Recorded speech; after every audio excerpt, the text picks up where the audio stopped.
Hello. Even the house lights come on a bit. So, for those of you who don't know me, my name is Bill Mousoulis. I'm the co-curator of this series of screenings called Unknown Pleasures with Chris Luscri, my partner in crime. Thanks for coming. Great turnout. And thanks to the venue, as always, for allowing us to put these more unusual kind of films on. And thanks also to the traditional owners of this land who somehow allow us to live, work and play here after 250 years of abuse against them. My respects to the Wurundjeri elders and my love and solidarity with all Indigenous people, including through the world, especially the Palestinians who are suffering great tragedy at the moment. You know why you're here, for this film here, Trip of a Lifetime by Peter Tammer. And Peter, well, he's one of our film elders, one of our beloved film elders. And he's been making films now for 62 years, which I think it's kind of impressive when I say to people I've been making them for 40 years, but no, I've still got a long way to go. And Peter doesn't want to do an introduction. The first 2 minutes of the film have an introduction, basically, to the film. Of course, we're going to have a Q&A at the end, me and Peter. And yeah, it's an unusual film, and it's pretty much silent all the way through, apart from Peter's introduction at the beginning, and also an epilogue at the end. So Peter has actually requested me to pass on to you the instructions that if you want to, you can actually talk amongst yourselves and maybe discuss what you've seen to your friends or whoever you've come with. It doesn't have to be strictly like quiet from everyone, but make sure your mobile phones are off, of course. So come up, Peter. Peter Tammer.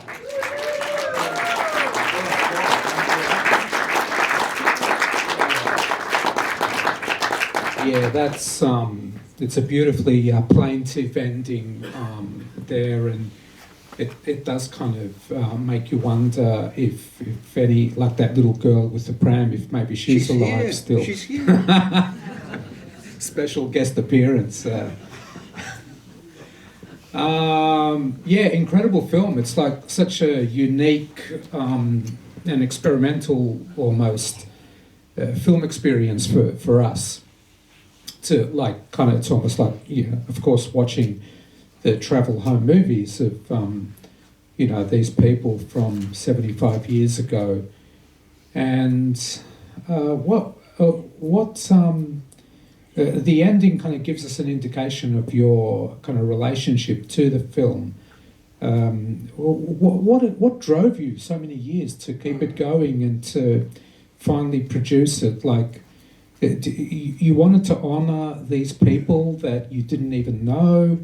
You see life in general in the film. What is it about it? Gosh, it's complex, isn't it? Yeah. It's a very complex set of questions.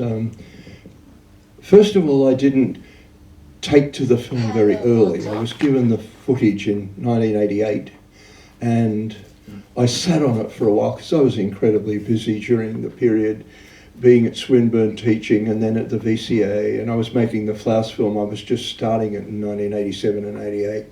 So I had a lot of things going at that time, and also after these elderly folk who visited me, after they made a phone call and then they visited me, they brought the film around with them in a number of rusty metal cans with rusty metal reels, and the film already smelled of vinegar, and that meant it was going off, and I couldn't really project the film because even though I had a beautiful projector that worked at 16 frames a second and they shot the film at 16 frames a second, I tried to project just one or two rolls of it, and within the first few seconds the film was tearing on the sprockets of the projector were tearing the sprocket holes in the film apart. and the film was shredding. But luckily I only did that with the leader of the film. So it was like, if the film roll was 800 foot, I only experimented with my projector for about 6 feet or 8 feet or something like that. And of course I didn't damage much of any of the substantive part of the film, but I knew I couldn't work with it like that. Now, I also had a viewer at that time, and the viewer was a HKS viewer. Now, I was able to thread the film through that viewer and avoid the sprockets, but then if you ran the film through that viewer head from reel to reel on your editing bench, it was slipping frame all the time. You couldn't see the individual frames. So I was stuck with, for all that time, I was stuck with just analysing the film over a light well with a loupe, a magnifying glass that gave me a 10 times magnification. And of course the film was already discoloured, it was already shrinking, it was already warped, as in curling around itself from edge to edge. But not everywhere in the film was the same. Like, there were parts of the film that were still flat and not curved around. But then there were others, like that village when you're looking down into the port, that was incredibly curved around. So that was a real hard resuscitation job on that scene. The other one was that lift where the people go backwards up the slope in the misty slope, and then they come down and the woman's on the thing and there's water coming out of the machine. That one was also very degenerated as a piece of film. The one where the man has the pitchfork in his backyard and he's talking to the 3 women, one of whom is dressed in that very fine coat that she's wearing, and she goes over to the veggie patch with him. The first 2 shots of that sequence were so depreciated, but when he must have changed lens and was on the 3 women on their own and the man on his own, the sharpness was much superior than it was in the first 2 shots. So even within one scene, 2 shots were hard to resuscitate and the other 3 were easier to deal with. So I could see, as I said in the opening spiel, the intro, I could see amongst the dross these glimmers of gold, and I just sensed that I had all this magical stuff happening. And so, here's one that jumped out at me. Somewhere along the line, the woman in the red dress on the Brisbane wharf with the tin shed behind her, it just jumped out at me off the light well, even though I had to work like incredibly to get it up to the standard you've seen it today. So I don't want to dwell upon those technicalities so much, because Bill's question is much bigger, and that is, I was fascinated by the film from the way it came to me and the way I mucked around with it over the light well and the editing bench and the magnifying glass and all that. But I had to wait until 2007 and 8 for the next step, and the reason that was is because I had let my Flouse film go for that long. My dad had died a few years before that, and my mum had died. And out of that, my brother and my sisters and I all got an inheritance. And I was then able to look at the prospect of finishing the Flouse film. So I went down to Cinevex and I started trying to work out what I could do with the rolls of negative that I'd shot, say 12 years or 15 years before, to get them digitized so that I could get them up onto, not to edit them as film, but to edit them as digital video.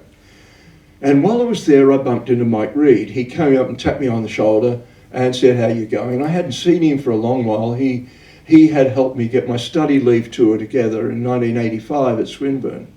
And we have a couple of students here from that 1985 group, I think, tonight. Mike said, come and see me, and I went over to visit him, not that day, some days later, at his place in Thistlethwaite Street, and he told me how to progress with my digitising of the Flouse film.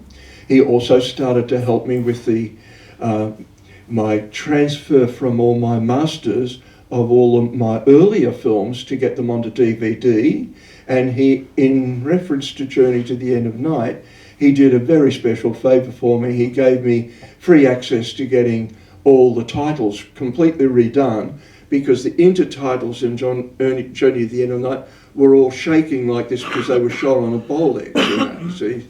So Mike was incredibly helpful. So then I thought I'd ask him about the 1950 film. At that time I thought it was only a 1950 film. I didn't realise the 1951 connection, which you get off the float which says 1851 to 1951 in Moomba. So he said that I could get a telecine made at the place next door where they had a telecine chain called Ursa Gold. So I went and sounded it out with them, and I not only got them to do the telecine for that, but they telecined the whole Flouse film from the negative that I had from 14 years. It cost me a lot of money to do both of those, right?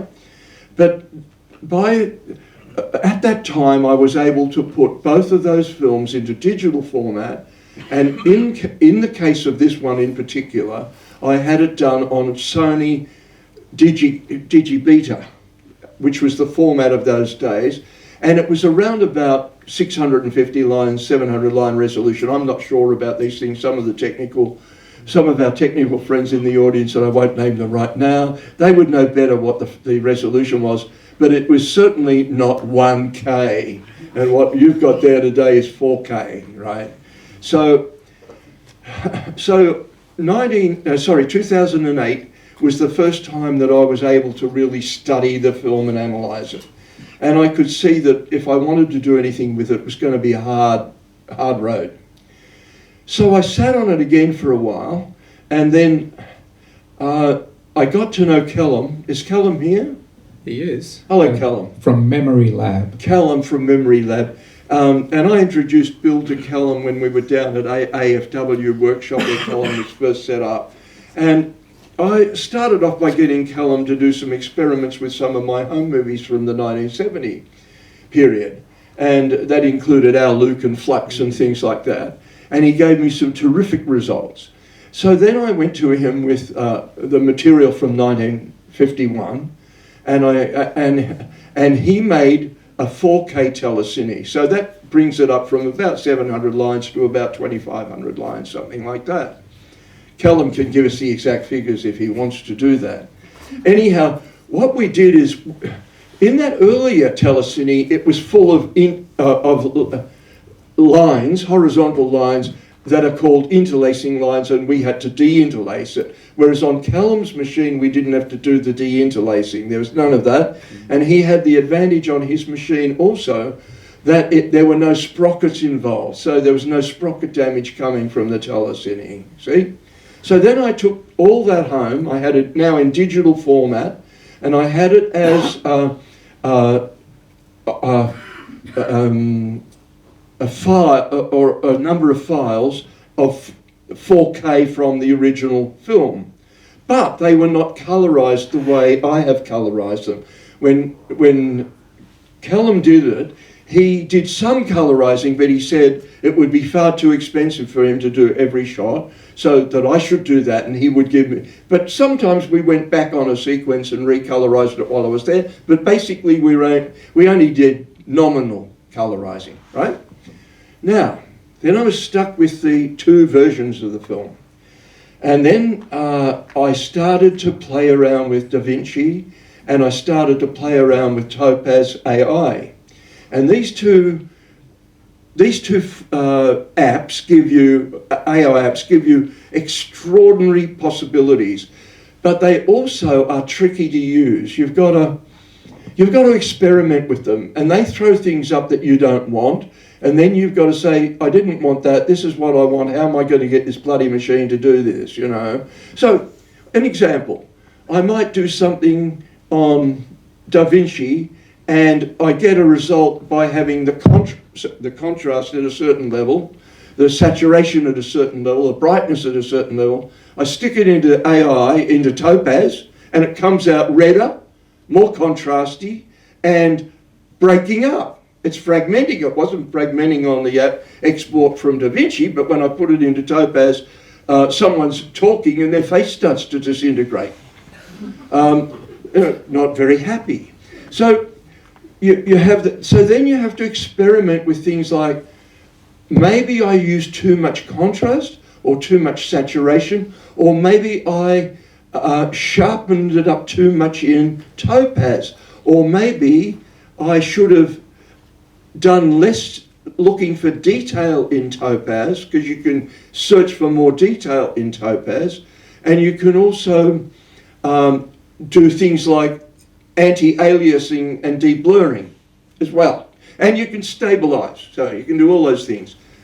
You can probably do them on all the new AI editing formats, but I was working with just the two, DaVinci and Topaz.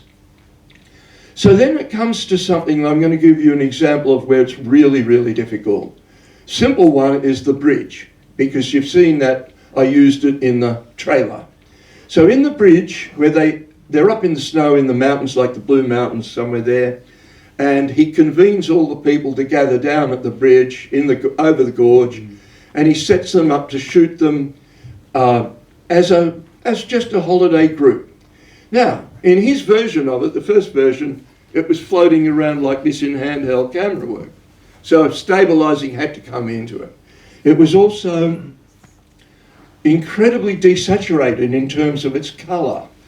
But I was able to go back to the telecine from 2008 and check out the one good thing that came from the telecine in 2008 was that the guy that did that telecine had great color grading skills. So I was able to let my imagination run on his telecine grading and then try and apply that to what Colin gave me and get that to come up to the standard of the 2008 one. But then I had to do other things like I wanted to slow motion it, because it was, if I let it stay at the speed that the man gave it, that I got out of the cameraman, it might be 4 seconds long, but I might want it to be 8 seconds long. A particular example of that was the bride and the groom coming out of the church in the wedding sequence, where he gave me 2 seconds. And I had to stretch that. I had to work like shit to get that scene up. Right? It was really hard to get it up to where I got it. Now, so then when you get to scenes like the Moomba scenes, you get to a completely different set of realities. Those floats are all moving pretty much from right of screen to left of screen. They're being pulled by either a tractor or they're mounted on a truck.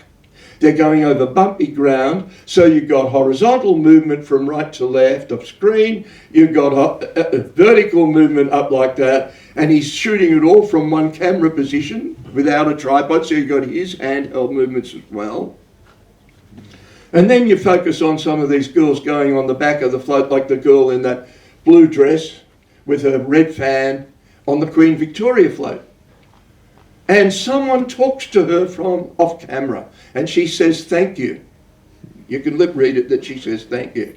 But as she's saying that, she's nearly out of screen on the left-hand side of screen.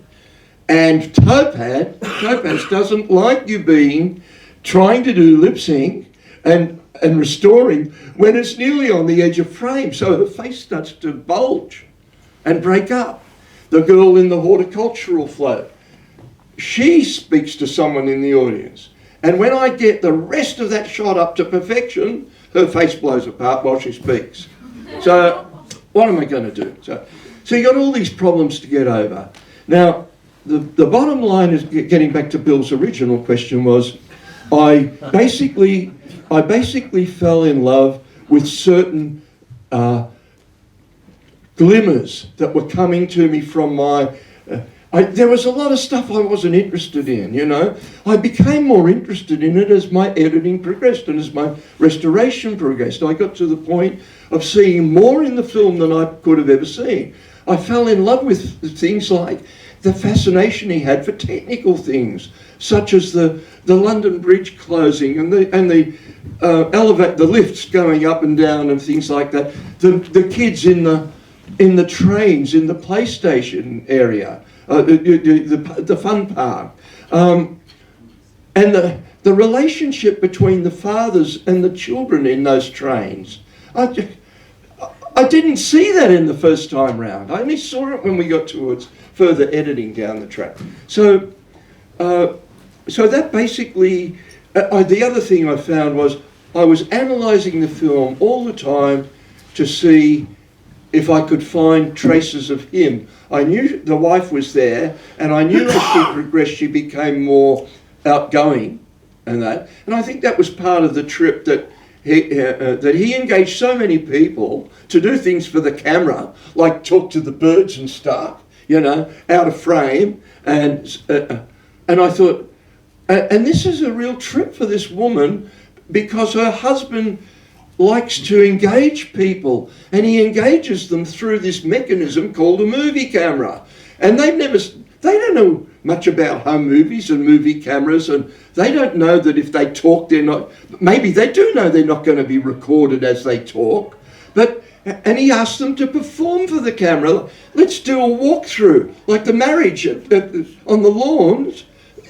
How many walkthroughs are there on that? There's maybe half a dozen walkthroughs going on in there. So these are the sorts of things I started to become totally engaged by as I was editing the film. Now, have I answered your question? That kind. Oh, come on.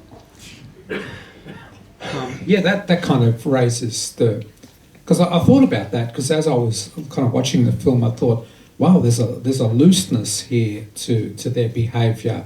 That's like they're not self-conscious like we can be sometimes. Mm. But on the other hand, they're in the conservative time. Yes. And so, you're kind of saying it's, he prompted them to. He was prompting them all the time. And the clue to that is, for example, if you take the scene of the ladies on the deck before they do the unbelievable walk for camera, but when he just pans across them while they're all in their dresses and their coats and everything, and it ends up on the two mafiosi walking behind a little boy who doesn't want to be there, and you see all these women are of different ages and different social levels in society. There are some who are really affluent and some who are not at all affluent people, and they're all on this trip together, and then he gets them, his wife and the older stately woman, to shake hands, which is like, I mean, where do women shake hands in 1950, 51?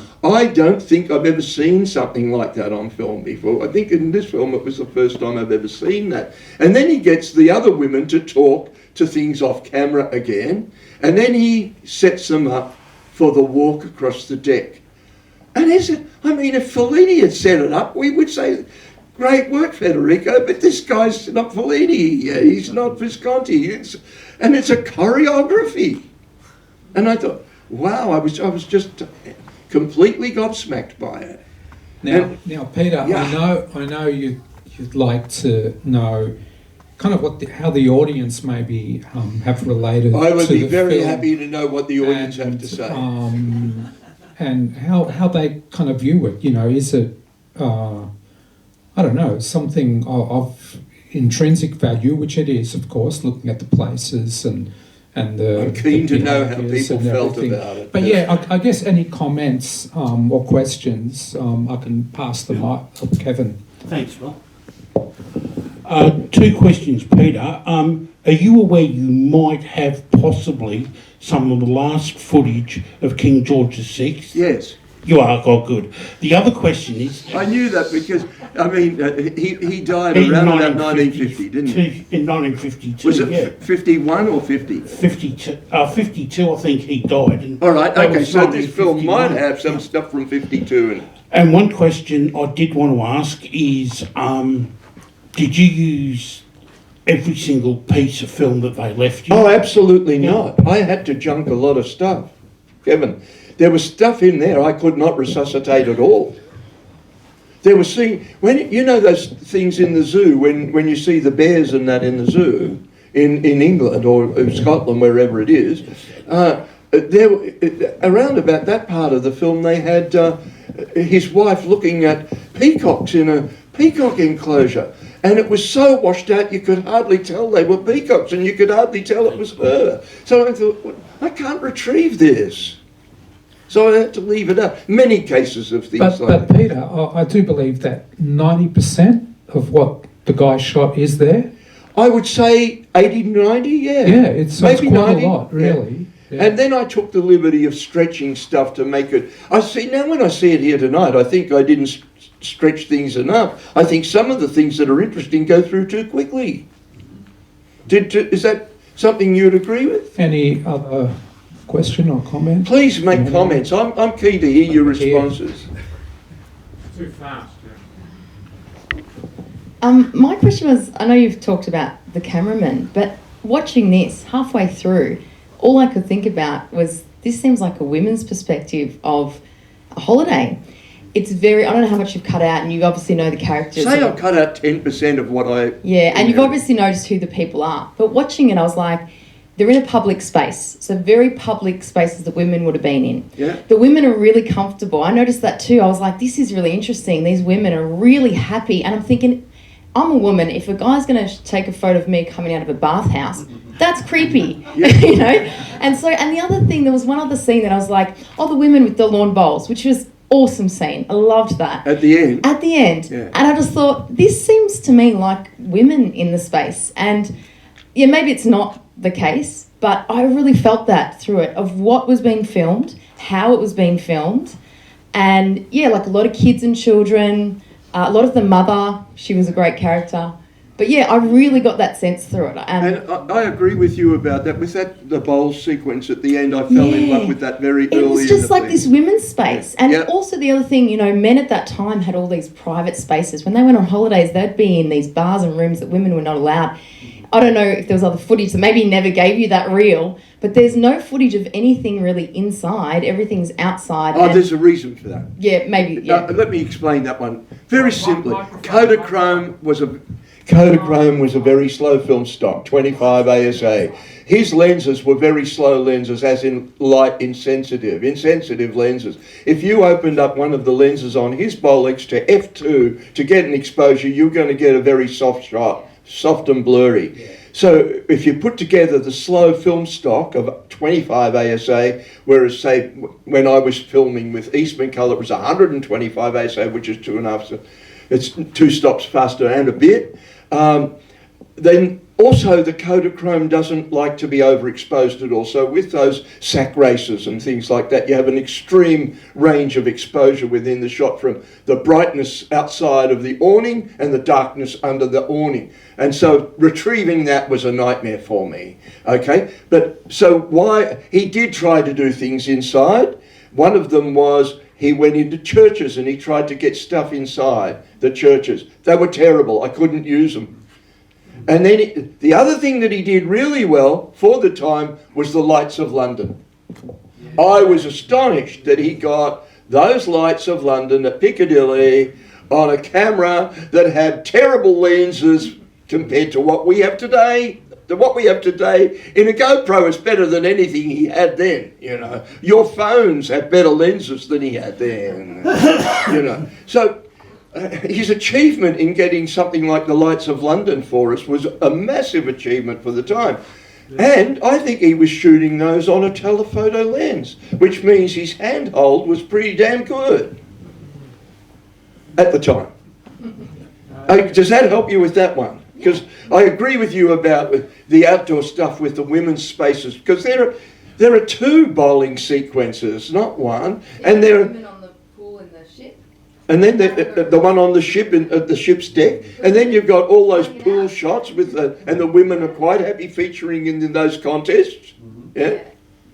Thank you, Peter. Jim. I've looked at a lot of home movies. Yeah. Even from the 30s, I've seen Hollywood home movies. Yeah. I've seen stuff from the 50s. I've shot my own stuff. And when you film people, they're embarrassed. They look embarrassed.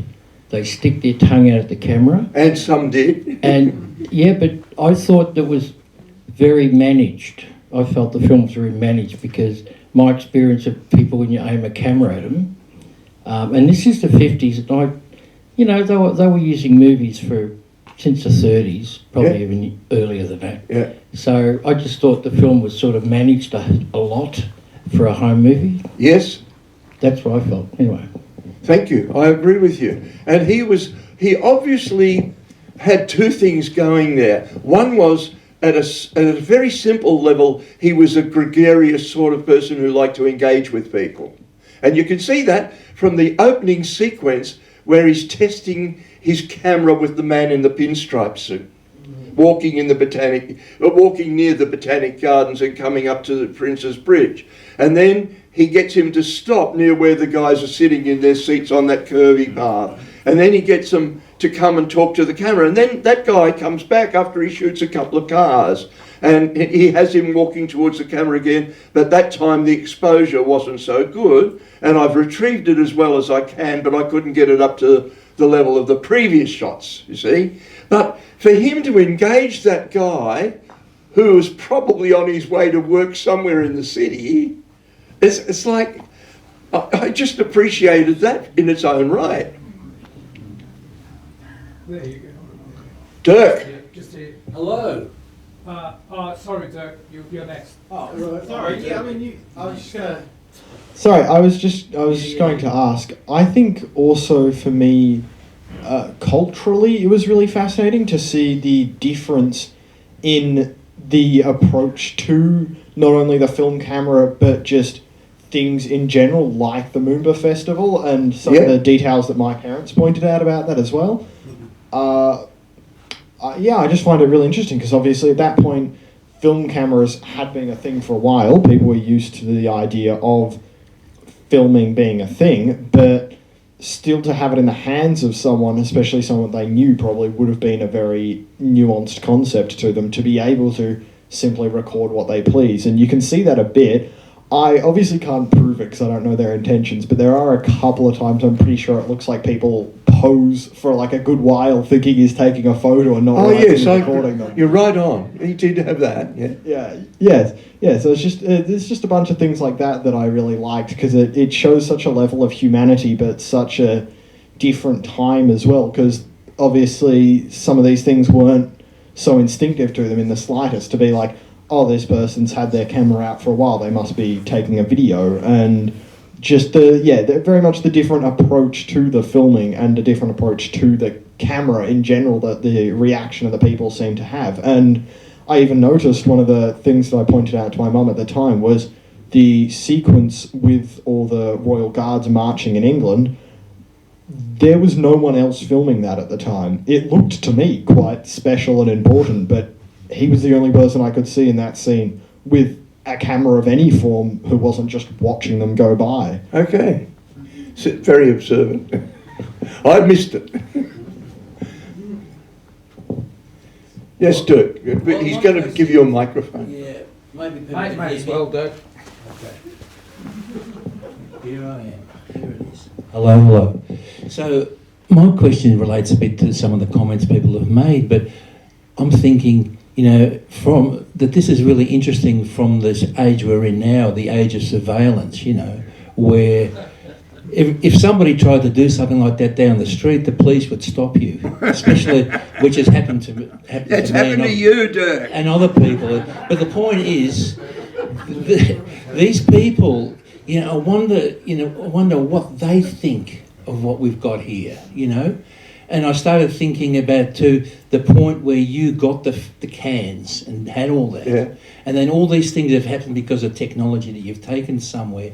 Is there something that you could say back to the Peter that you were when you got that stuff and the transformations you've had to make to get to the point of actually producing this, Yes, piece of work? but Dirk, I couldn't do anything at that time when I was given the film. I could not have afforded to do it through conventional lab stuff. You know that. You know the prices of... That's the way the world has changed, though. Yeah, but I couldn't even think of doing it because when I started making the Flowers film at that time, the budget that I was given was $51,000, and I could have used up that whole budget just doing a few opticals at the labs.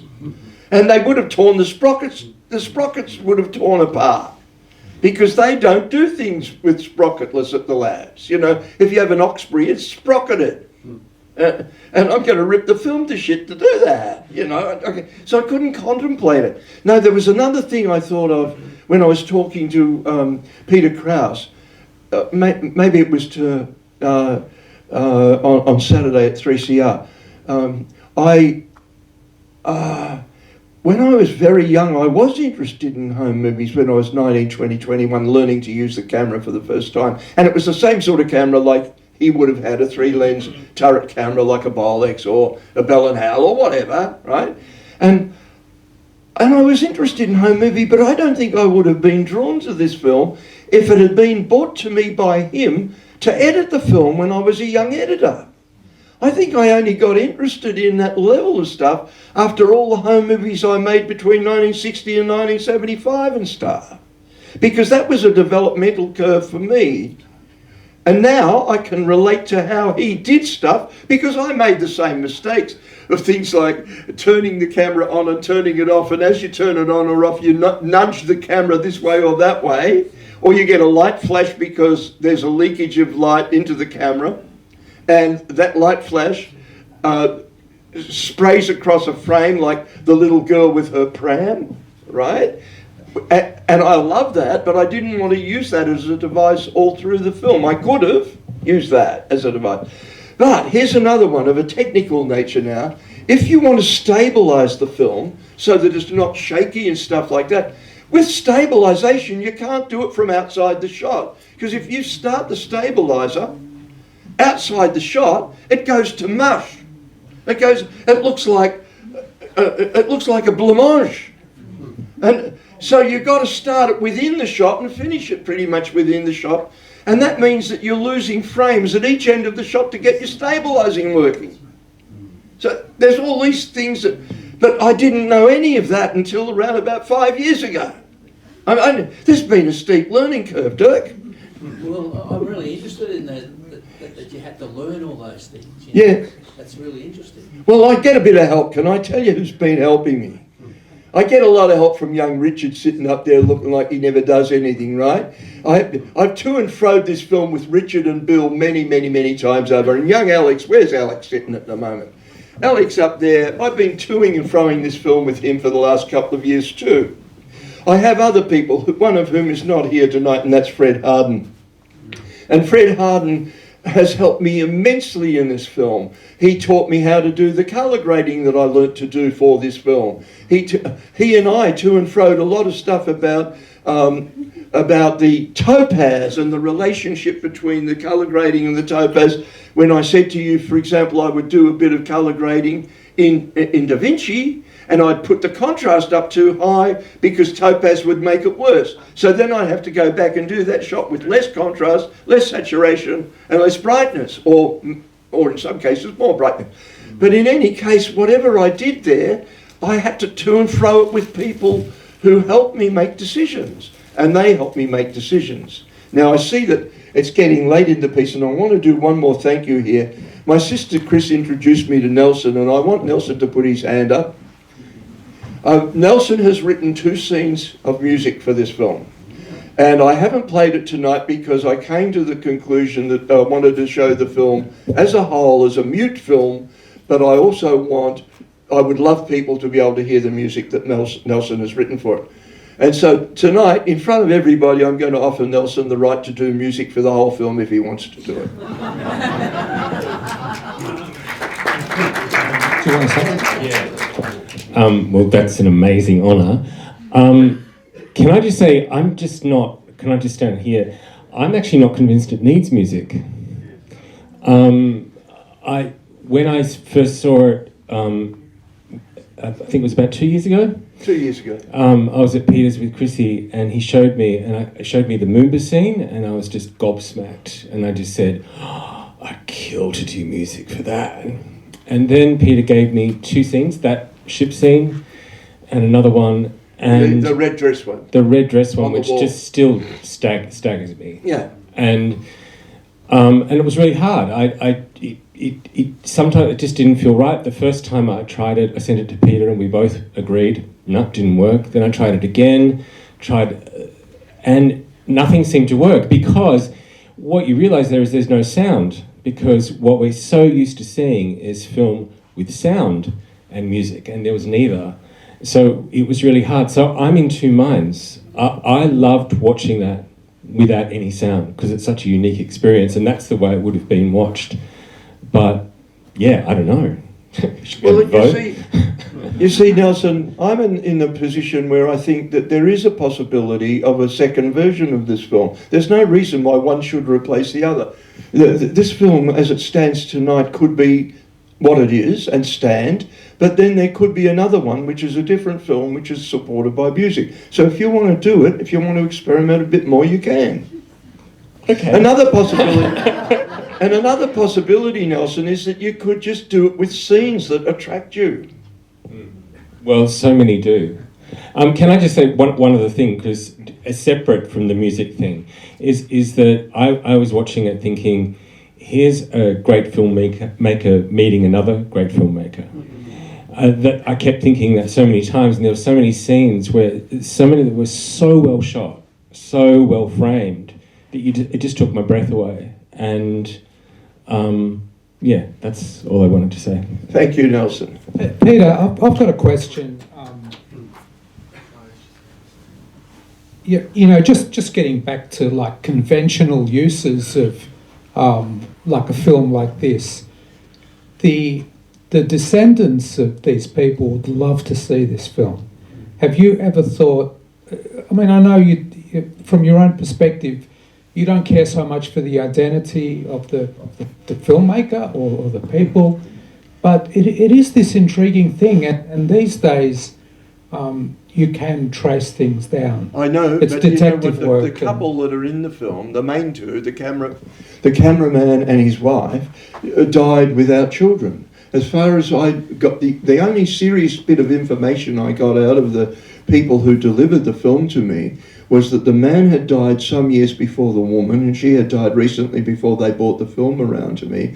But they had no children. They had no relatives to pass the film on to. They had no nephews and nieces. So you think the people they bumped into were complete strangers? No, So they were not complete strangers. I think the woman, there was the wedding. the woman of that pair was in some way related to the woman who was on the trip. Yeah. But I don't know the nature of her relationship now in memory, but I suspect it was like a cousin or something. Not a sister. Well, I don't know. I mean, it could be really amazing footage for. I mean, a number of those people had kids. There's no doubt, and grandkids. But anyway, No, I don't want to go on I don't want to go on an ancestry search for this film. Bill, do you want to do it? No. Huh? Is there anyone here who wants to take it further? Where would you start? Well, I mean, can I just say one? Yeah, of course you can. Yeah. I mean, I guess because I always come from a narrative space. Yeah. That's what I do, and so I mean, there were so many sort of mini narratives in Yes. there, right? So many characters and so much implied. But I mean, I was quite fascinated. I mean, I think it's interesting. So we're here tonight.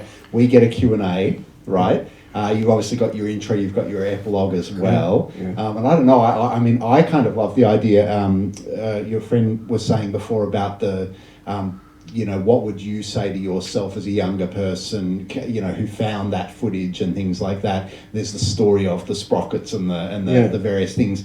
I kind of like the idea of having a version where you've got you talking about the process, and it's a comment on filmmaking itself. That's another possibility. I'm not averse to making a little film that is one about the process of the film. But you know what, I'm really keen to get onto the things that Alex and I are doing together with the Peter and Stella stuff, right? Yeah. And so I'm happy to let this one go Can you now. explain a bit about the Stella project, the Peter and Stella? This is fascinating.